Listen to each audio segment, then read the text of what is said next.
Hello and welcome to Since Attlee Churchill, the podcast about British political history since the Second World War. I'm Lee Evans, a historian of the Conservative Party.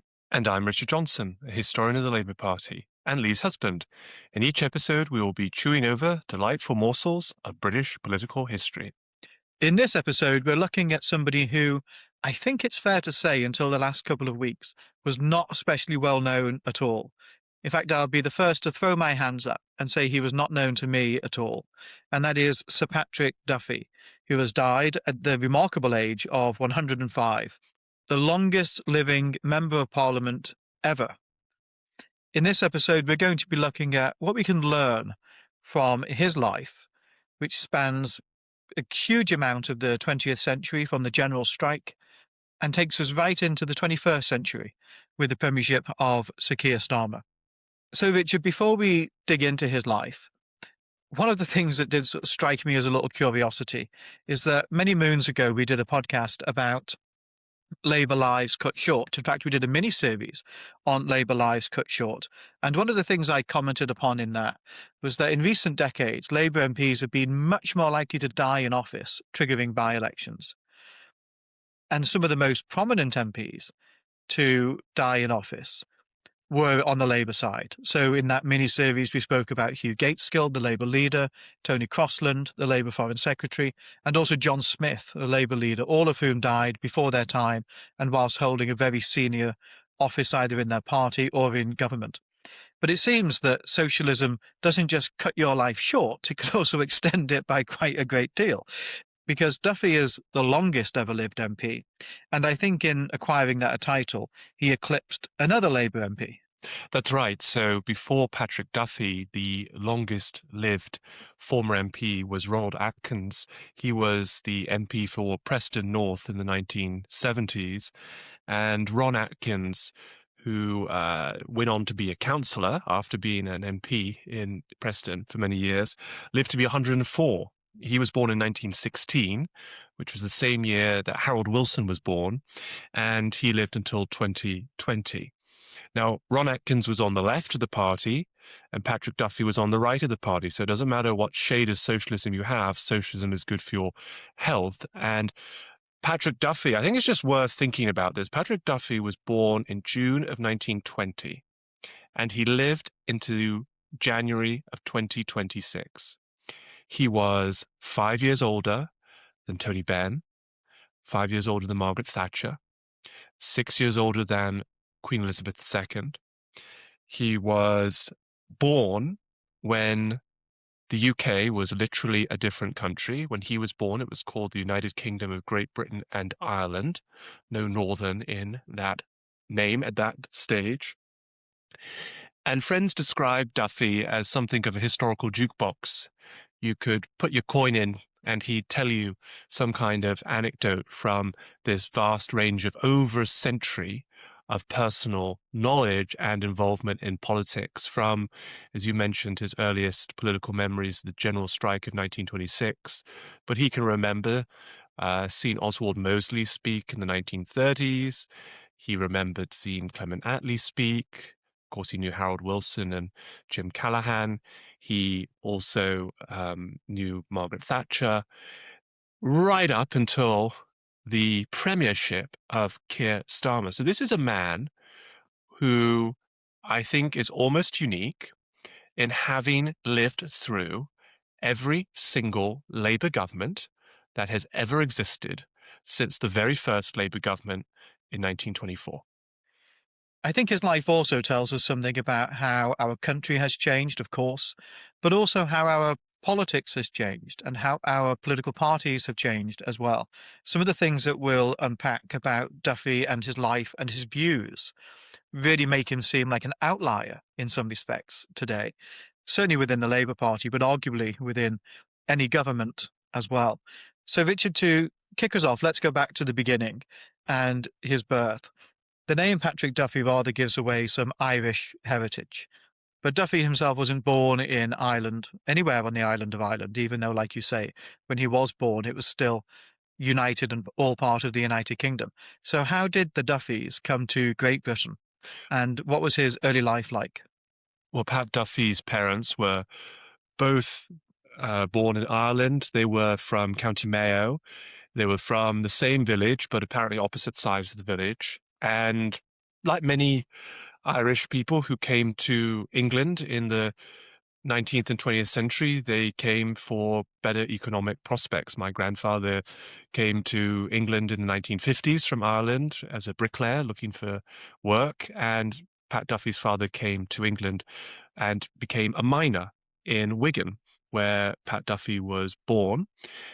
And when Pat was 5, the family moved to Rossington, which is a pit village just outside of Doncaster in South Yorkshire. And remarkably, from 1925 until 2026, of course, with quite a few interruptions in between, Pat Duffy called that pit village his home, and that is where he died a century after his family moved there. As we've said, Pat Duffy could remember the general strike. He was 6 years old. The general strike, which I'm sure we'll do an episode on soon as we're coming to the centenary of that strike, was in large part caused initially by wage claims that miners were making, and about the Conservative government under Stanley Baldwin refusing to maintain a subsidy to keep miners' wages up. So the wages of the miners were falling, thanks in part also to the Conservatives' policies of putting Britain on the gold standard under Winston Churchill. No, I'm still not over it. And this impoverished and depressed many mining communities across the country. And so Duffy remembers the miners' strike in a few contexts. So he remembers the effectively the starvation that they were experiencing, having to beg for food. He remembers having to scavenge for coal to keep the house warm as a little boy. And he also remembers being taken to very crowded meetings of the miners' welfare halls, where they were discussing the strategy of the strike. And he can remember older men, grown men, teaching the children how to sing the Red Flag. And so that was one of his very early memories as a boy. And I think that he probably is the last, or certainly one of the very last people in this country to have clear personal recollections of that general strike. I guess it was true that every child does learn O Tannenbaum in their youth, but some people learn the Christmas lyrics and some people learn the socialist lyrics, and he was definitely in the latter category. That description of his early life in the 1920s in particular is a reminder that the privations of life for each generation are different. And for him, it would have been in part that poverty. It would have been things like industrial accidents in the mines, which were tragically common. But it would have also been war, and of course the Second World War in particular. So what role did Duffy play when conflict broke out in 1939? Well, Duffy signed up to serve in the war. He served in the Royal Navy. He was, and we should say, he was the very last elected member of parliament to have served in the Second World War who was still alive. So that is another example of what symbolically the death of this MP means, not just the end of someone who can remember the general strike, it's also the last of that generation who served in the war and then served in the House of Commons. He was a pilot in the Royal Navy, in the Fleet Air Arm, and in 1943 he was in an accident. His plane crashed. He was flying over the North Sea and was able to land in the Orkney Islands, but he was stranded in the fuselage of his plane for 24 hours in freezing temperatures. And when he was discovered, it was almost a miracle that he was still alive. It was expected that he would die. He had suffered severe burns from the crash and then severe frostbite from being left in the fuselage. He was so cold that they were unable to even inject him with morphine to provide some pain relief for him when they discovered him. He was tended to by Harold Gillies, who is considered the father of plastic surgery, but remarkably, he had to undergo constant treatment throughout his life, right up into his 100s, for the burns that he suffered in the Second World War. So after that, he couldn't engage in that kind of action in the war, so he was redirected to the Royal Navy's training colleges and himself became an instructor in the training colleges. This became quite helpful for him because after the war, he was given I think, an elevated pension because of his disability, and he had gotten a taste for formal education and further education and eventually higher education as a result of his time in the Royal Navy colleges. And so he enrolled at the LSE and studied economics. And then he went on to the United States, where he got a doctorate at Columbia University. And after his studies in the United States, he returned to Britain. And from 1950, for the next 20 years, with an interruption that we'll mention in a moment, he was a lecturer, an academic in economics at Leeds University. And it's interesting, when he died, I wrote a piece about him in the Telegraph, and I mentioned this to my dad, who was a student at Leeds University in the 1960s. And my dad, who was a scientist, not a political person at that age, said that the name was familiar to him. So I think that, he probably became something of a little bit of a celebrity academic at Leeds in the 1960s. Of course, the reason we're talking about Duffy at all is because he became a Member of Parliament. And so when did he first stand to be an MP? And when did he get in? So he was clearly politically ambitious. He joined the Labour Party, I think, when he was at the LSE, as many good young people have been brought into the left-wing cause by attending the universities. And he stood for Parliament 3 times in the 1950s, in 1950, 1951, and 1955. So he's a lecturer at this time, but standing in a fairly hopeless seat, I think. And then he kind of pauses on his parliamentary aspirations, at least for the 1959 election. But in 1963, there's a by-election in the Colne Valley. And it's a rather interesting by-election because it is the first by-election of the Wilson leadership of the Labour Party. So the by-election takes place in March of 1963. Harold Wilson had just become Labour leader a few weeks earlier. This was a seat that had been a Labour seat since a earlier by-election in 1939. And so Duffy had pretty good prospects and indeed won the by-election and became an MP for the Colne Valley. It's curious. The reason I say it's curious is because there were over 170 people who applied to be candidates in this by-election. We've talked in past episodes about the situation in Canada at the moment, where opponents of the first past the post electoral system have been targeting specific constituencies, say a single constituency or riding, as they say in Canada, to pack the ballot with dozens or 100+ candidates. Now, that wasn't the reason why you had over 170 candidates stand in the Colne Valley by-election. The reason for that was they were all servicemen. So this is just on the tail end when some people were serving in the military who didn't necessarily want to stay in the military, but they didn't have an easy way out of military service. But government legislation said that if someone just stood for Parliament, then they would be given an honourable discharge from the armed forces. And this had been tested earlier on in the previous by-elections, earlier the year before. And so now you were having this flood of servicemen who wanted honourable discharges to get out of the military while being able to, I presume, to get out, but in a way where they could continue to claim a military pension and the benefits of honourable discharge. And so the government had to quickly set up a system to filter servicemen who were standing for office, where they had the Home Secretary, I think a few Privy Councillors, who formed this little committee where they sifted through the applications and deemed whether this was actually a serious candidate for the election or not. So in the end, it was a fairly standard length ballot paper, but it could have been the longest ballot paper in British history, potentially, if that workaround had not been decided. Gosh, there's quite a bit going on there.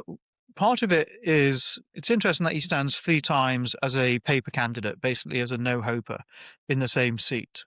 The seat he stood in, as it happens, was a very prestigious seat. It was Tiverton down in Devon, which had previously been Spencer Percival's seat many, many, many moons beforehand, and also Viscount Palmerston's seat in the Commons as well, also in the 19th century.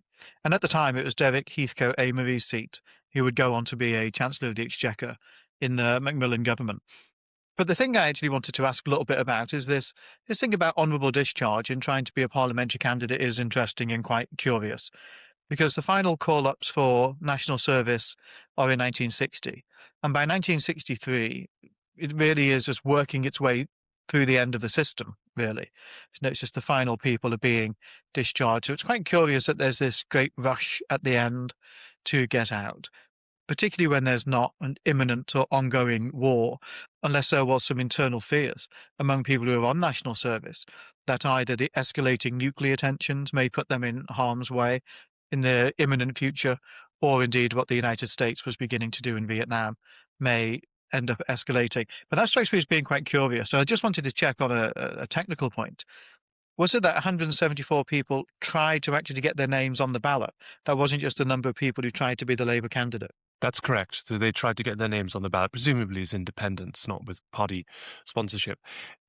I don't know a great deal about the details of this. I did read a New York Times article about it from the time, which of course therefore has a little bit of, take it with a pinch of salt. It's the New York Times writing about British politics. That still applies today, I have to say. But I think one example that may answer this is that this was a time when universities were expanding. So you saw the setup of those, I think they're the plate glass universities like Lancaster and York and Kent and Essex and so on. And one of the people they discussed in this article wanted to apply to university, and he thought he needed to get out of the military in order to do that. So I don't know. I mean, that's just one example, but it may have just been that there were some young people who just wanted to get on with their lives and maybe get on with their education. And these were the last bunch that were kind of still caught in the national service vortex. Okay, but most of them fail to get on the ballot, let alone get elected. And he succeeds in what is seen at the time as being quite a cushy seat based on the 1959 result for Labour. So is it safe to say that's him in for life? No, not at all. So he does win re-election in 1964, in the general election 1964. But in 1966, that first Heath versus Wilson election, which we've done a series on, he loses the seat. In fact, it's the only Labour loss in that general election. He loses it to a Liberal. And Colne Valley is a very funny seat in that respect, in that Heath versus Wilson period, because Labour wins it in 1964 and loses it in 1966, but then wins it back in 1970 when Labour nationally loses office, and then loses it again in 1974 when Labour comes back into office. So it almost does the reverse of the country. I think some seats are just a little bit contrarian, and this is one of them. Interesting, although Colne Valley has given up, I think, its rebellious streak since and has now followed national trends certainly much closer than it once did. So he sits out that period 66 to 70, goes back to Leeds, he returns to being an economics lecturer, but he puts his hat in for the 1970 election. Now, if he'd stayed in Colne Valley, he would have been re-elected as the MP for Colne Valley, but he'd given up on that, thought, well, if we're not going to win Colne Valley in a landslide in 66, we're certainly going to lose it as the country's moving against us in 1970. So a different Labour candidate wins the Colne Valley election there, David Clark, who goes on to be a very distinguished Labour MP and history writer. But he then stands in 1970 in a seat called Sheffield Attercliffe, and he serves as a Sheffield MP from 1970 until he retires in 1992. In many ways, you'd forgive him for moving seats, partly because it used to be much more common than it now is, although there were quite a few exceptions in the closing stages of the last Parliament of MPs who changed constituency, but also because this is a period of time in which the uniform national swing tells you a great deal about what's going to happen in constituencies, with the principal exception of seats where the Liberals are big players, and they just become so much more unpredictable. And so I think going into 1970, certainly there would not have been an easy expectation, I think, for him that he would have regained his own seat. That 66 result, in some ways, speaks to how he ends up being quite unlucky with the timing of his parliamentary career. So, of course, he has those 2 years under Wilson, 64 to 66. Then he's out for the substantive part of that first Wilson government, gets back in, and Ted Heath is prime minister. And then there's a brief period, of course, from February 1974 to 1979, when Labour are back in. And then for the rest of his time as an MP, which we'll come on to talk about, there's a Conservative government under Margaret Thatcher and then John Major. So it's not all that much of his time in Parliament, really, where Labour is in office. And you see in the lives of lots of politicians of that generation just how limiting that is, where you get some incredibly capable members of Parliament, but with the best will in the world, if their party is in opposition for for the vast majority of their time as an MP, they're not really going to make their mark in the governance of the nation or in British politics, perhaps more generally. So, to what extent did he manage in the time? And I guess we're chiefly talking here about February 74 to 79 to climb his way up, to indulge in that old cliche, the greasy pole. So he does attain ministerial office. From that 74 to 79 period, he is in the government and in the Ministry of Defence for that entire period. He begins by being a Parliamentary Private Secretary, PPS, to the Minister of Defence, Roy Mason. And then when Jim Callaghan becomes Prime Minister in 1976, he is elevated to become the Minister for the Navy, which of course sounds quite sensible given his wartime service and background as a naval man. And Duffy is on the right of the Labour Party, so he is kind of aligned with Callaghan. In some ways, he and Callaghan, I suppose, have some similarities in their background. They're both of Irish working class heritage, both naval men themselves. And Duffy is a defence hawk. He believes in building up Britain's defence capabilities and maintaining a strong British defence. He's pro-nuclear at a time when there's starting to be a growing anti-nuclear movement in the Labour Party. In fact, it's been going for quite some time under the Campaign for Nuclear Disarmament, set up about 15 years earlier. He's very much on the pro-nuclear wing. He's very supportive of NATO. He describes NATO as one of the greatest international organizations in the world, alongside, and these are the others that he lists, the Catholic Church, the Universal Postal Union, and the International Labour Organization. You mentioned Roy Mason there, who is also not an especially well-known figure today, but to the extent that he is well-known, it is for that time in the late 1970s, and in particular for what's seen as being his quite hardline pro-unionist views about Northern Ireland. His opposite number for part of this period was Éire Niamh, the Conservative shadow Northern Ireland secretary. And Éire Niamh was also deeply unionist and quite hardline on questions of Irish nationalism and certainly Republican terrorism. And the curious thing about it is that Niamh and Mason actually rather agreed on quite a few points, and there wasn't all that much opposition to sometimes do to what Roy Mason was doing, at least in Niamh's view and from his perspective. But of course, one of the things that we began this episode by talking about is Patrick Duffy's Irish heritage. Now, I don't want us to think about this in overly simplistic ways. I think a huge amount of when we talk about Anglo-Irish relations is now often seen in a really simplistic and rather crude way. But there are possibly tensions there, which I think it's worth us unpacking a little bit. So you mentioned he has this Irish working class background. You also discussed how he served in the Second World War, and it was a deeply patriotic person in terms of his service in the Second World War. That was not an unusual thing to happen, it's worth saying. A slight anecdote. I remember when, more than a decade ago, I worked for a member of parliament, we discovered that when you turn 100, people outside of the UK may not know this, but when you turn 100, Buckingham Palace will send a telegram, or it's actually a card now that comes by the post, to mark the fact that you've spent a century on this earth. And it's a rather nice thing. There's a picture of, it was then the late Queen, it's now, of course, the King on the front. And we discovered that there are variations of this. And one of them is for people who were born before 1922 in what would subsequently become now the Republic of Ireland, and who lived to be 100 and wanted that to be recognised by Buckingham Palace. And it had a green tassel on it, and it was slightly different than the other cards.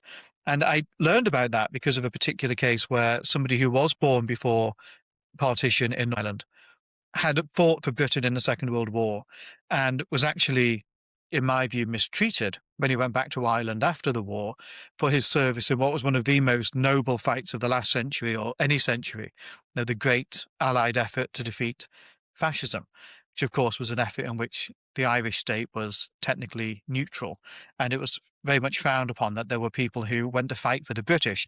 But people did hold quite clearly, and that person I remember from then certainly did hold these views that some people now would see almost as being in tension, but actually they held simultaneously, that they were very proud to have served alongside and with the British in the Second World War, but they were also very proud of their Irishness or their Irish heritage as well.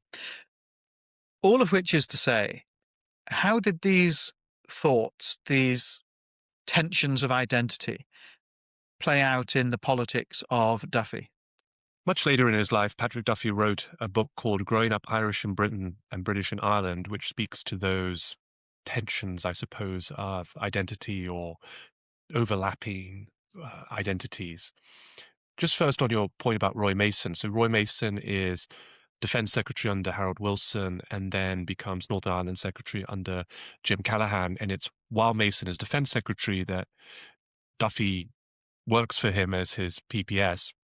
Mason took a very, very hard line against Irish nationalist terrorism and believed as Defence Secretary one of his duties was to basically to crush the IRA. And Duffy was pretty supportive of the government's efforts in that regard. I mean, more than, I shouldn't say pretty supportive, I mean, he was supportive, and he went to Northern Ireland and met with both British and Irish security forces to make it very clear that the Labour government would do everything in its power to end the violence that the IRA was perpetrating. And the other point about Roy Mason I'll just make is that one could argue that Roy Mason's hard line in Northern Ireland led to the defeat of the Labour government in 1979, because that government, when it didn't have a majority, had to be supported by various small parties, including Irish nationalist MPs from Northern Ireland. And those MPs did not vote confidence in the Labour government when it came to that confidence vote that Margaret Thatcher and the SNP brought forward against the Labour government. And the government fell by one vote. And one of the reasons why those Irish nationalists said they could not vote confidence in the Labour government was because of Roy Mason. They singled him out.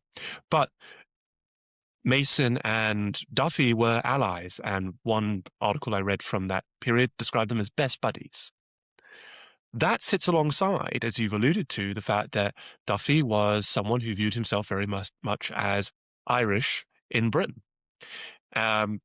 It's interesting. He reflects that that was not something his parents encouraged. So he says much later, he says, when he was growing up, quote, "I was first and foremost a Brit. Dad and Mam, especially Dad, were always conscious of their obligation to Britain and felt therefore that their first duty lay with Britain and never encouraged our Irishness." So Duffy sort of found his Irishness later on.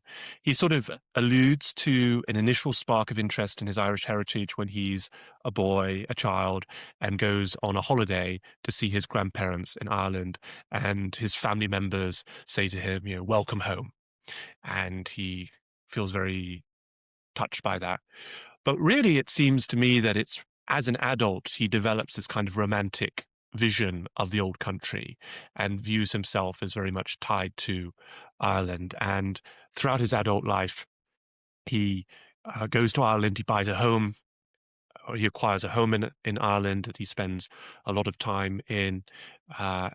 And when Labour's out of government, and so no longer is he bound by collective responsibility, he adopts a somewhat different poise than he had when he was a minister. And probably the most dramatic instance of this is in 1981, when the IRA prisoners in the H Block in Belfast are on hunger strike.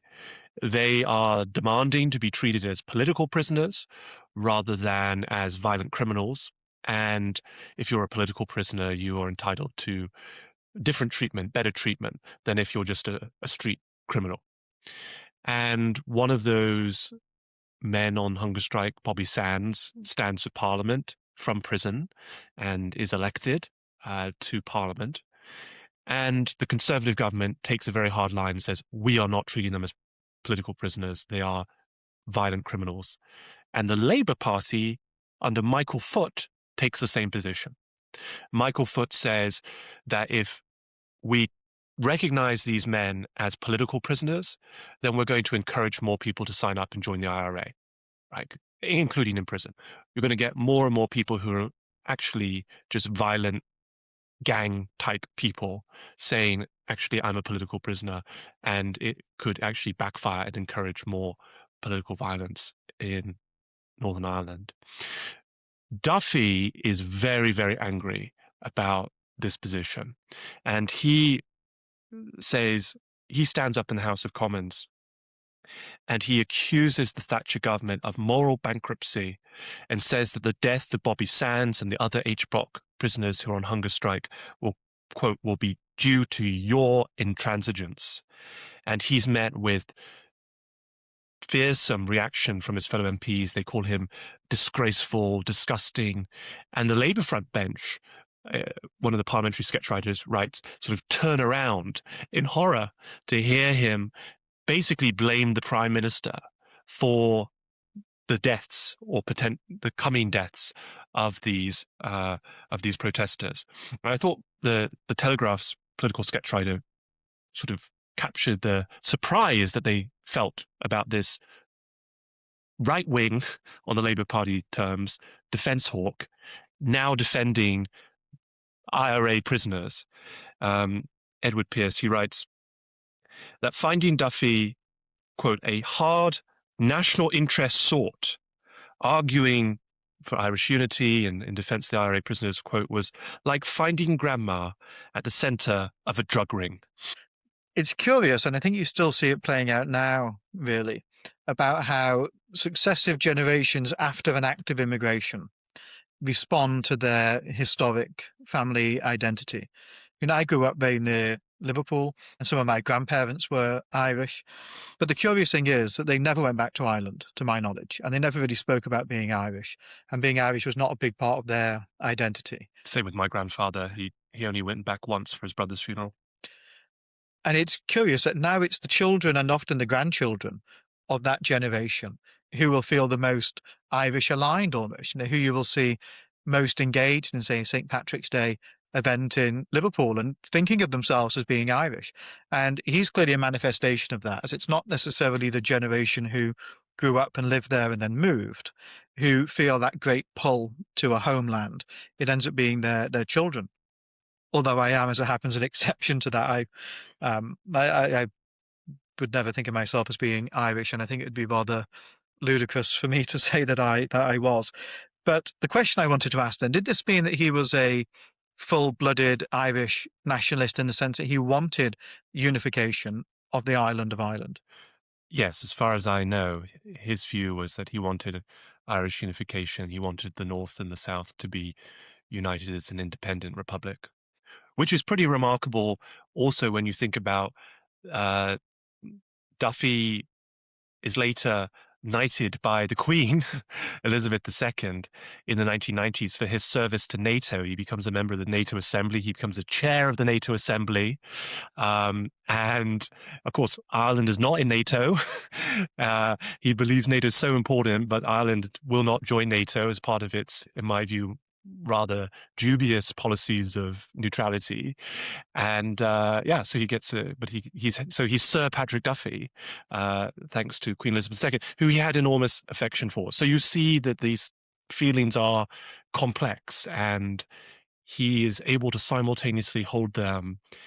Probably quite a lot of people live their lives where they don't feel that they need to rigidly resolve potential conflicts in their own identity and lives. People just live their lives accepting that there are some ambiguities or complexities to who they are, and they just accept that. It's something I wonder about quite a lot, really, because clearly there's a bit of a spectrum between people whose views are not at all coherent, completely chaotic, and that's not necessarily an admirable position to be in. Some would say that some of Duffy's views may well have coalesced in a total disorder of incoherence. And then there's people whose views are totally ideologically rigid and narrow and focused on coherence. And I think that is also deeply, deeply undesirable.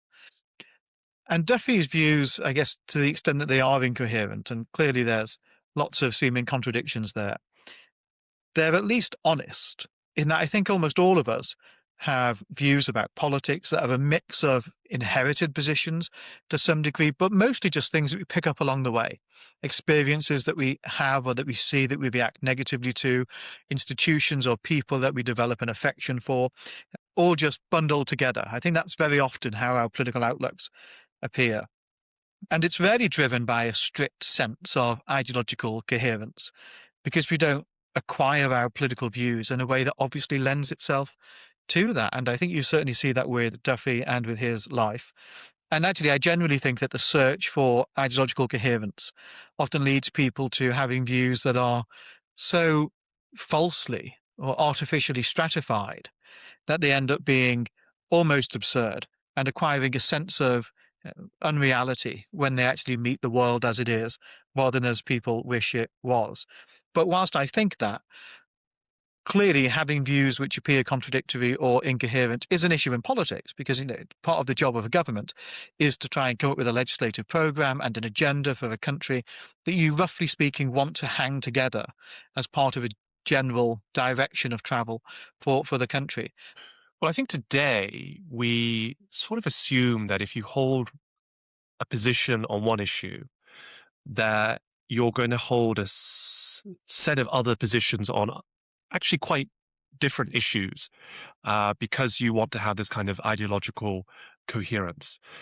So if someone is, let's say, opposed to abortion, we might also assume that they are skeptical of climate change, and also maybe in favor of lower taxes, and also supportive of nuclear weapons. Now, there's absolutely no reason why someone who holds one of those views should have all of these other views, but we tend to put them all together in one pot now. I think this is even more true in the United States, I should say, where if someone says where they stand on the issue of abortion, I can tell you where they stand on the issue of guns and taxes and climate policy and warfare and so many other issues. This used to be less of the case within political parties, certainly in the United States, but also in the United Kingdom, where there was an allowance for a degree of toleration of difference on certain issues that maybe weren't seen as central to the policy program of a government. And so in the Labour Party, where economics was central, there was an understanding that people who were Labour MPs would broadly agree on a left economic program, even if there might be some disagreement as to how that manifested. But as you worked further away from what was seen as the central issues of government, there was a wider spectrum of policies that were allowable. And Duffy is an example of this because Duffy was a very staunch opponent of abortion. And perhaps that's not surprising given his Irish heritage, but also Duffy was a devout Catholic and was, as I understand it, a devout churchgoer all throughout his life, right up to the end of his life. And so Duffy would say very strong things about abortion in Parliament. So this is from a debate in 1990 when Duffy's still an MP about abortion. I'll just give you a flavor of the kind of way that he sees abortion. He says, "For nearly 2,000 years of Christian civilization, taking the life of an unborn child was regarded as a vile and heinous moral offense that degraded humanity. The Hippocratic oath that preceded that view forbade abortion. There is no more reactionary deed, because abortion turns life into death. Every unborn child that is aborted is witness to our failure to have created a society in which every child can be received into the world with love and affection." He describes abortion on demand as an extremist goal. This is a Labour MP. At the same time, he's sitting on benches with Labour MPs who are passionate supporters of the right for women to decide to terminate their pregnancy for whatever purpose that woman comes to that view. And of course, there were disagreements on the Labour benches about abortion, but it wasn't seen as unacceptable or beyond the pale for a Labour MP, even in the 1990s, to make such a strong moral argument against abortion. Now, of course, there is still some of this tradition of allowing disagreement on ethical and moral questions. We see this at the moment on assisted dying, for example. But I think the range of toleration within the Labour Party on social questions has shrunk dramatically. And you can see this on other contentious issues, not just abortion, but I think abortion now. I think if a Labour MP spoke the same way as Duffy did on abortion, they would be, quote unquote, probably cancelled by a chunk of the Labour Party, but also, of course, on issues like gay rights or transgender rights and gender identity and women's spaces and so on, where, as we've seen in the case of Rosie Duffield, erstwhile Labour MP for Canterbury, her views have effectively caused her to have to leave the Labour Party on the issue of women's spaces. So that also, I think, shows that Duffy's death is the closing or speaks to a different era in Labour history from where we are today. It's certainly very difficult to imagine a Labour MP speaking in those terms today. I can't at the top of my head think of any Labour MPs that are anti-abortion, certainly not with that level of ferocity of argument. I think you hinted in some of your remarks then about what's sort of going on here, which is that whereas economic questions would have once been the great divide in our politics and subsequently the unifying glue of the political parties, now the economic divide in politics has largely actually gone away. There's issues of competence that come up in terms of how parties pitch themselves. But put a speech by Rachel Reeves alongside a speech by George Osborne. Now, with very limited exceptions, chiefly being partisan attack lines that dissolve to nothing, and the two-child benefit cap, which Rachel Reeves was forced to abolish by the actions of backbench MPs rather than her own conviction, in spite of what she says, because, of course, they'd previously removed the whip from Labour MPs who tried to end the two-child benefit cap before then announcing it was the greatest thing to do and the most morally virtuous thing to do when they did it themselves. If you just look at an Osborne and a Reeves speech in terms of what they say about fiscal rules, about managing the economy, I don't think you'll see all that much difference. I really don't. I should just say that's partly because of where Rachel Reeves sits within the Labour Party and also partly because of where George Osborne sits within the Conservative Party. But nevertheless, I think the salience of economic arguments and economic divides in politics has begun to fade away. And of social and cultural questions, of course, the salience of those has soared. including issues like the ones you mentioned about gay rights, transgender rights, abortion, and also on some of the issues that we think of, actually largely in cultural terms, even though they're much more multifaceted than that. Something like Brexit and whether or not we're in the European Union or otherwise. These end up becoming some of the great divides in our politics. And it's on those questions then that parties internally often become the most intolerant, rather than the economic questions. And and that has been a very marked change, I think, in our politics over many, many decades. In 1992, he leaves Parliament at what is not a prematurely young age, I guess we would say. 72. And then, of course, he has this very long postscript in his life until earlier on this year. And I suppose, in a way, living for such a long time is a bit of a burden. People assume that you've got the acquired knowledge and the wisdom of all of these years that you've spent, on the world and weighing up the great debates of the day. So what did he do with these decades of life after leaving Parliament? So I think initially he had a fairly conventional retirement and took a bit of a break, I guess. And then he did a lot of the things that ex-MPs do, give talks and travel and so on. And then there's a sort of like ratcheting of activity almost as he gets older and older. So when he's in his 80s, he decides to walk the pilgrimage of the Camino de Santiago, this walk along northern Spain. And he does this 6 years in a row in his 80s. And just to give you an understanding of that, doing that entails 15 and a half miles of walking every day for 35 days. So he's a pretty fit man. He speaks out on abortion, actually, and he continues to make the case against abortion from a left of center perspective.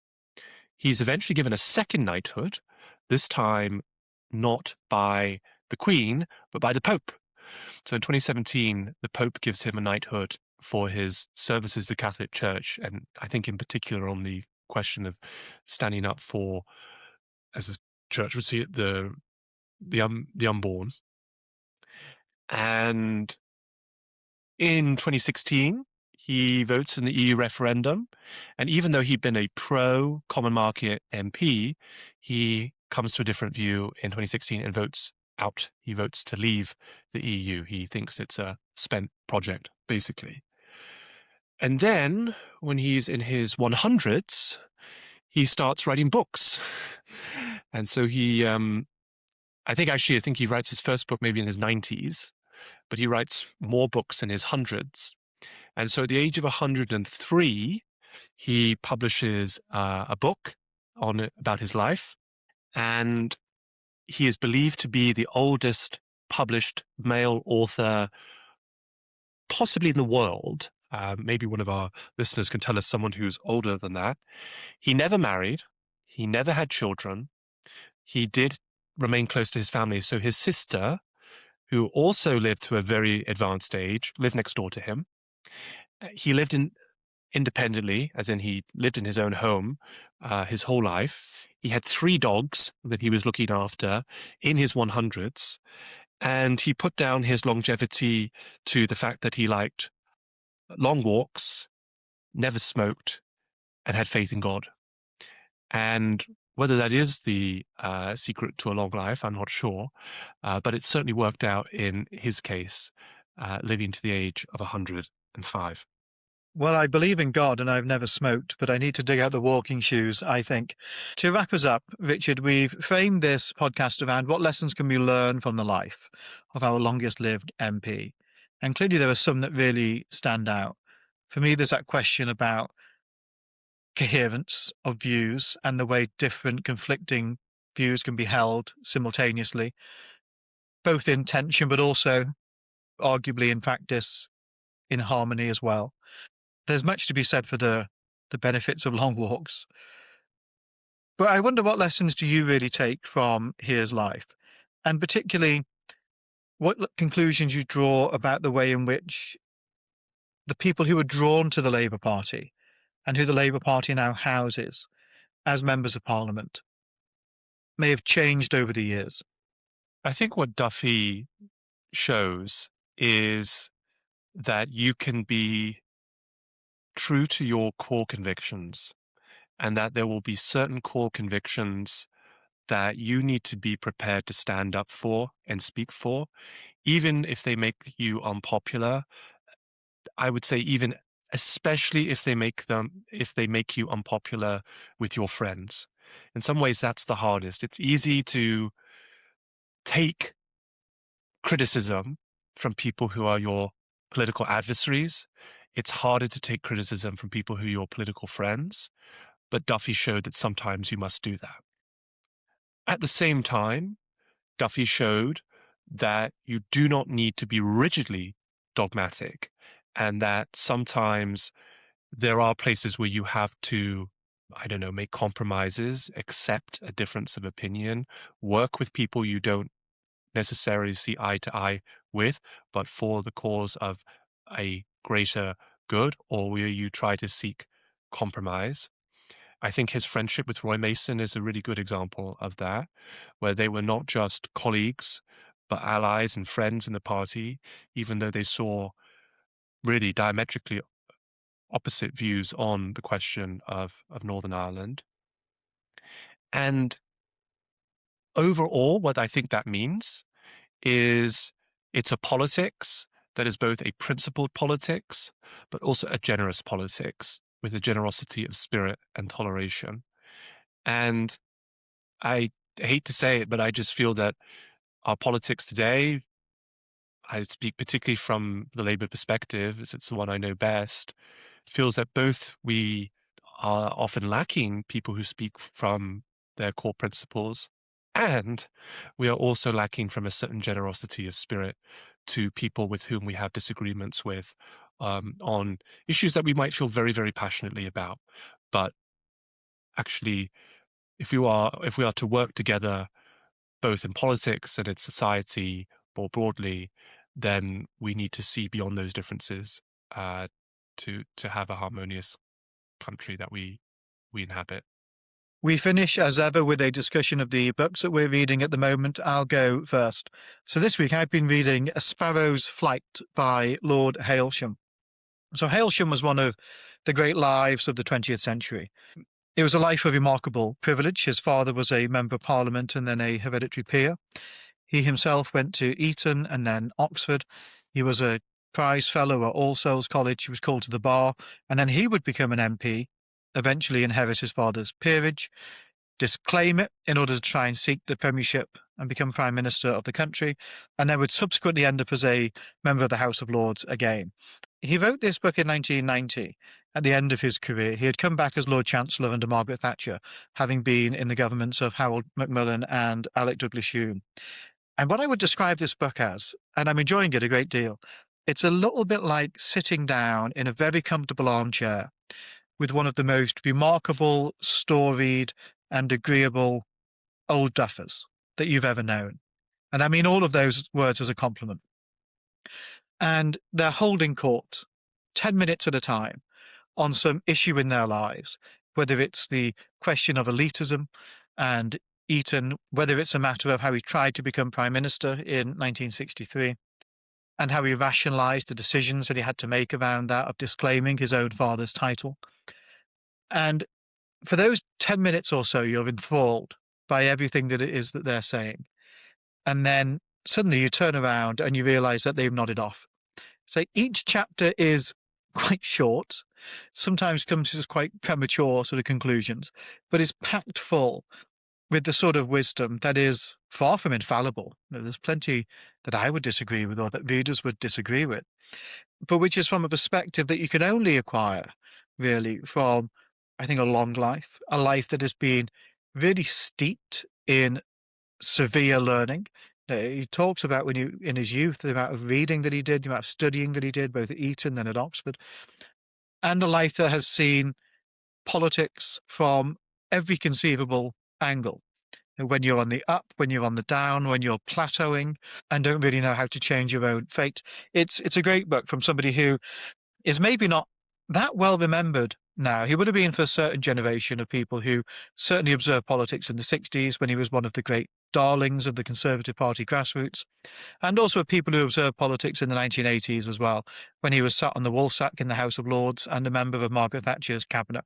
But he was a tremendous political life, and I think his memoirs are really worth reading. Richard, what are you reading at the moment? Quentin Swine, Lord Hogwash, as he was known.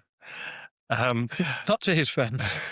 this week I've read a book which actually hasn't been published yet, but it's going to come out soon. And I thought I'd talk about it because it's somewhat relevant to the topic today. So it's called Radicals, The Working Classes and the Making of Modern Britain by Geoff Andrews. This is a book that is about the history of the British working classes from the early 19th century to the present day. It charts the rise and fall, I think we can say, of working class power in Britain. What I think is the keenest insight of this book is that the British working classes were never dogmatic about socialist doctrine. The attraction of left-wing politics for a large section of the working class for much, if not all, of that history came out of more organic values of the British working class, which valued loyalty and cooperation, mutualism, self-reliance, self-improvement, education. And it's in that last category that I think this book particularly shines. Geoff Andrews is an academic at the Open University, and I think that he brings much of the what we might kind of call the founding ethos of the Wilson government and Jenny Lee to the Open University, to his narrative of the history of the working class. He talks quite frequently about working class autodidacticism and learning. And I think in some ways this is a melancholy book when you get right the way through, because it's a book that shows the great achievements of the British working class, but then talks about a working class today that feels cut adrift from political power, a working class that is now politically homeless, a working class that doesn't recognize the institutions that working class people, their foreparents, set up, like the unions, like the Labour Party. Andrews concludes with, I think, the quite poignant question: can we really say that the Labour Party is a Labour Party anymore? And I'll leave that for our listeners to come up with their own answers. We'll have links to the chosen books in our show notes, but that's all from us for this episode. If you're still listening now, we assume and most certainly hope that you enjoy listening to the Since Attlee and Churchill podcast. And if you do, there are a couple of things you can do. One of them is we'd be really grateful if you left us a positive review wherever it is that you get your podcasts from. Reviews help other people to find us and to know that we're worth giving a listen to. The second thing you can do is you can be one of the dozens of people who have joined our new for 2026 Patreon. Now, this is a way in which you can enjoy ad-free listening to the podcast and also bonus episodes as well that Richard and I are recording and making exclusively available there. We'll put a link to it in the show notes, or you can also search for Since Attlee and Churchill on Patreon itself. We hope to see you there. Otherwise, we'll be back midweek with the next installment of Matters of Interest. We'll see you then. Thanks very much.